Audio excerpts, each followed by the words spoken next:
کہ اس میں کن کن مراحل سے ہو کر آپ نے دین کے غلبے کا جو فرض منصبی آپ کے حوالے کیا گیا تھا اس کی تکمیل فرمائی۔ تو اس میں یوں سمجھیے کہ ایک مرحلہ تھا جو مکے میں طے ہو گیا، اور اصل میں 4 مرحلے تھے: دعوت، تنظیم، تربیت اور صبر محض۔ وہاں ہاتھ اٹھانے کی اجازت نہیں تھی۔ ہم پڑھ آئے ہیں، سورہ نساء میں آ چکا ہے کہ اس وقت حکم تھا کفو ایدیکم، اپنے ہاتھ بندھے رکھو، تمہارے چاہے ٹکڑے اڑا دیے جائیں، تمہیں زندہ جلا دیا جائے، تم کوئی انتقامی کارروائی تو دور کی رہی، مدافعانہ کارروائی بھی نہیں کرو گے۔ No raising of hands even in self defence. یہ 4 مراحل تھے جو چلتے رہے تاں آ کے ایک طرف تو حضور کے پاس جانثاروں کی ایک جماعت تیار ہو گئی جو سرد و گرم چشیدہ تھے، ہر طرح کے حالات میں سے گزر چکے تھے، سختیاں جھیل چکے تھے، قربانیاں دے چکے تھے، ان کے اخلاص مع اللہ میں کسی شک و شبے کی گنجائش نہیں تھی، ان کے دل جو ہیں خالص ہو چکے تھے اللہ کے لیے۔ اور دوسری طرف یہ کہ اللہ تعالیٰ نے ایک دار الہجرت کا انتظام کر دیا، کھڑکی کھول دی مدینہ کی طرف، ہجرت کا اہتمام ہو گیا تاکہ اہل ایمان کو وہاں سے نکال کر اور مدینے میں لے آیا جائے۔ اب یہاں سے اقدام ہو، اسی لیے ہجرت فرض کر دی گئی کہ اب تمام مسلمان یہاں آ جائیں۔ ظاہر بات ہے کہ ہجرت جو ہے وہ فلائٹ نہیں تھی، وہ کوئی فرار نہیں تھا، بھاگ کر جان بچانا نہیں تھا۔ مغربی مورخین تو اسی نام سے اس کو یاد کرتے ہیں۔ وہ تو اصل میں یہ تھا کہ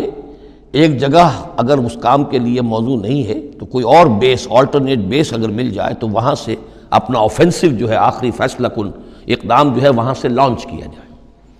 لہذا مدینہ میں آ کر حضور نے صلی اللہ علیہ وسلم صرف 6 مہینے لیے ہیں انٹرنل کنسالیڈیشن، کہ اب آپ آئے ہیں، نئے آئے ہیں، مہاجرین نئے آئے ہیں، تو ایک تو یہ کہ ان 6 مہینے میں آپ نے مسجد نبوی تعمیر کر لی، مرکز بن گیا، گورنمنٹ ہاؤس بھی ہو گیا یہ، اور پارلیمنٹ ہاؤس بھی ہو گیا، دارالندوہ بھی ہو گیا، دارالعلوم بھی ہو گیا، خانقاہ بھی ہو گئی، عبادت گاہ بھی ہو گئی، مرکز ہو گیا۔ ثانیاً آپ نے انصار اور مہاجرین کے اندر مواخات کرا دی، ایک انصاری ایک مہاجر بھائی بنا دیا۔ تیسرے یہ کہ آپ نے بہت بڑا کام یہ کیا کہ جو یہود کے قبیلے وہاں آباد تھے ان کو آپ نے ان کے ساتھ ایک معاہدہ کر لیا، جوائنٹ ڈیفنس آف مدینہ، میثاق مدینہ، مدینہ کی ایک مدافعت جو ہوگی وہ مشترک ہوگی۔ کوئی بھی حملہ آور آئے گا باہر سے تو مل کر مسلمان اور یہودی اس معاملے میں ایک ملت ہوں گے اور دفاع کریں گے مدینہ کا۔ بس 6 مہینے آپ نے اس کام میں لیے۔ 7ویں مہینے سے پھر آپ نے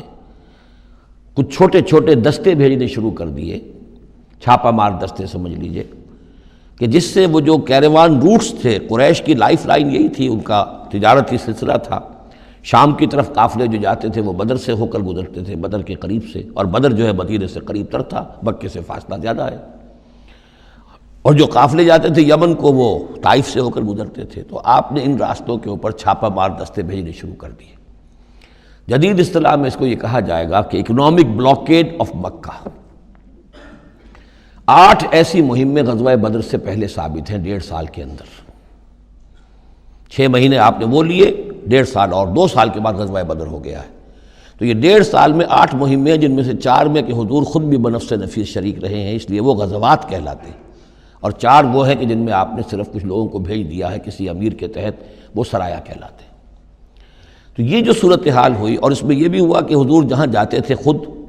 تو وہاں کے قبائل سے آپ معاہدے کر لیتے تھے۔ اب یا تو وہ جو قبائل جو تھے مقامی، پہلے تو وہ قریش کے حلیف تھے،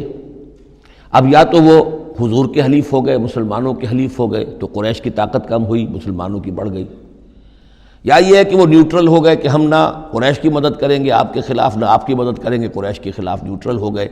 اس سے بھی یہ ہے کہ قریش کا جو حلقہ اثر تھا، سیاسی زون آف پولیٹیکل انفلوئنس، وہ کم ہو رہا ہے۔ یہ 2 چیزیں ایسی ہوئی ہیں، political isolation of Quraysh and economic blockade of Mecca, جس کے نتیجے میں مکے والے جو ہیں پھر یوں سمجھیے کہ تنگ آمد بجنگ آمد، ورنہ مکے والوں کی طرف سے کوئی آغاز ثابت نہیں ہے تاریخ میں کہ حضور کے اور مسلمانوں کے مکے سے جانے کے بعد ان کی طرف سے کوئی ابتدا ہوئی ہو، کوئی انیشیٹو لیا گیا۔ 2 واقعات خاص طور پر ایسے ہو گئے کہ ایک چھوٹا سا آپ نے ایک دستہ بھیجا تھا نخلا، اور یہ نخلا جو ہے یہ مکے اور طائف کے مابین ہے، تو سمجھیے کس قدر فاصلے پر، اور وہاں مٹ بھیڑ ہو گئی جو مسلمان وہاں بھیجے گئے تھے ان کے کفار کے ساتھ، وہاں ایک مشرک مکے کا مارا گیا، ایک کو انہوں نے قید کیا، ساتھ لے آئے، کچھ سامان جو ان کا تجارت تھا وہ بھی لے آئے، وہ مال غنیمت سمجھ کر۔ تو حضور اگرچہ ناراض ہوئے کہ میں نے تمہیں لڑنے کا حکم نہیں دیا تھا، میں نے اس لیے بھیجا تھا کہ وہاں رہو اور قریش کی نقل و حرکت سے ہمیں مطلع کرتے رہو، لیکن اب سچویشن پیدا ہو گئی، گویا کہ یہ چاہے ارادہ تھا یا نہیں تھا، ڈی فیکٹو شکل یہی ہوئی کہ اقدام ہو گیا مسلمانوں کی طرف سے، اب آغاز ہو گیا مسلمانوں کی طرف سے۔ ادھر جب ابو سفیان لے کر جا رہے تھے بہت بڑا قافلہ شام کی طرف، تو حضور نے اس کا تعاقب کیا، لیکن وہ تیزی سے نکل گئے تھے۔ لیکن جب واپس آ رہے تھے اور 50,000 دینار کا سامان تھا ان کے قافلے کے اندر، بہت لدا پدا قافلہ، انہیں یہ خطرہ ہوا کہ اب پھر محمد صلی اللہ علیہ وسلم اور ان کے ساتھی کہیں لوٹیں گے ہمیں اور ہمارے اوپر حملہ کریں گے، روکیں گے ہمارا راستہ۔ تو انہوں نے یہ کی دوہری حکمت عملی کی کہ ایک تو یہ کہ ایک سوار بھیجا آگے تیزی کے ساتھ دوڑایا کہ مکے جاؤ اور کہو کہ ہمارے قافلے کو خطرہ ہے محمد سے صلی اللہ علیہ وسلم، لہذا مدد بھیجو۔ اور ادھر یہ کیا کہ وہ عام راستہ جو تھا جو بدر سے ہو کر گزرتا تھا اسے چھوڑ کر ساحل سمندر کے ساتھ ساتھ نیچے سے ہو کر وہ نکل بھی گئے۔ اب وہاں مکے میں یہ دونوں چیزیں بیک وقت پہنچ گئیں، ایک طرف وہ نخلا سے لوگ روتے پیٹتے چیختے چلاتے ہمارا آدمی مار دیا محمد کے آدمیوں نے، وہ آ گئے، ادھر سے وہ آ گیا جو ابو سفیان کا بھیجا ہوا تھا ایلچی کہ دوڑو دوڑو دوڑو تمہارا قافلہ محمد لوٹنے والے ہیں اور یہ ہے اور وہ ہے۔ بس وہ وار کرائی وہاں ہوئی اور 1,000 کا لشکر جو ہے وہاں پر پھر جمع کیا گیا اور 900 اونٹ فراہم کیے گئے اور 100 گھوڑوں کا ایک رسالہ تیار کیا گیا اور وہ لوگ مکے سے نکل آئے۔ یہ صورتحال ادھر ہو رہی تھی۔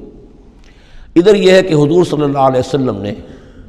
مدینہ میں پہلے تو یہ فیصلہ کیا تھا کہ اب یہ قافلہ واپس آنے والا ہے تو اب اس قافلے کا تعاقب کریں،